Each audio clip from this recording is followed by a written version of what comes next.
Hello everyone, Har Har Mahadev Shambhu. তো চলুন guys, চলে এসেছি চড়ক মেলা উপলক্ষে আজকের প্রোগ্রামে। তো তাই নিয়ে ছোট্ট একটা ব্লগ আপনাদেরকে তুলে ধরছি।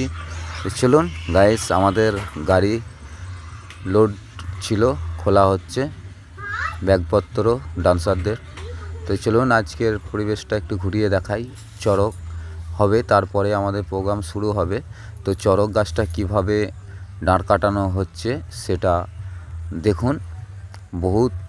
অনেক লোক মিলে গাছটাকে সোজা করা হচ্ছে।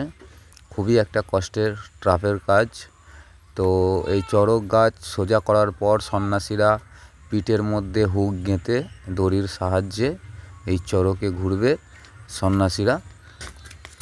আর এই যে লাল ধ্বজাটা দেখছেন, এটা যতক্ষণ না সোজা হচ্ছে বা চড়ক শেষ হচ্ছে, ওই ধ্বজাটা চড়ক থেকে সরানো যাবে না। তো আস্তে আস্তে করে বহুত মেহনত করে চড়কটা কিছুটা সোজা করা হয়েছে।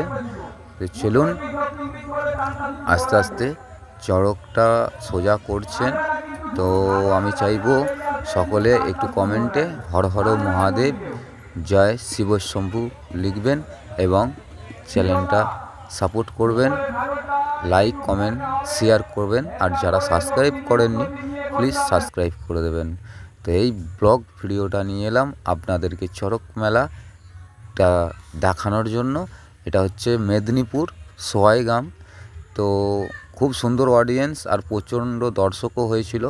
দেখছেন পিঠের মধ্যে হুকটা গাঁথা আছে, এর মধ্যে ঘুরছে চড়কে সন্ন্যাসীরা। তা ঘুরতে ঘুরতে জিলাপি ছুঁড়ছে। এবার ভক্তবৃন্দ যারা আছে তারা কুড়িয়ে সেটা প্রসাদ হিসেবে গ্রহণ করছেন। তো প্রচুর অডিয়েন্স হয়েছিল, প্রচুর দর্শক হয়েছিল।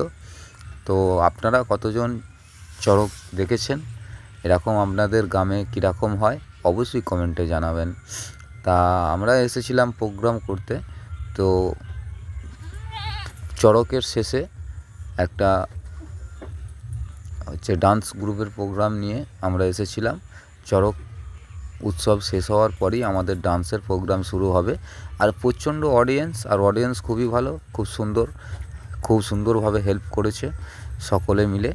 আর দর্শকগুলো একটু দেখিয়ে দিই। তা ক্যামেরা আমি এক গিন্নুম থেকে দাঁড়িয়ে করছিলাম, যার জন্য স্টেজটা একটু দেখিয়ে দিই আপনাদেরকে। এটা হচ্ছে আজকের স্টেজ আছে।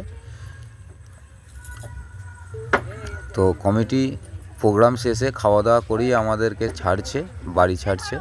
তো দাদাদের খুবই সুন্দর ব্যবহার আর খুব সুন্দর মনের মানুষ, সকলে খুব আনন্দ ফুর্তি করলো, আমাদেরকে খাওয়া দাওয়া করলো, খুব যত্ন খাতিরও করলো। অসংখ্য ধন্যবাদ জানাই কমিটির প্রত্যেকটি সদস্য।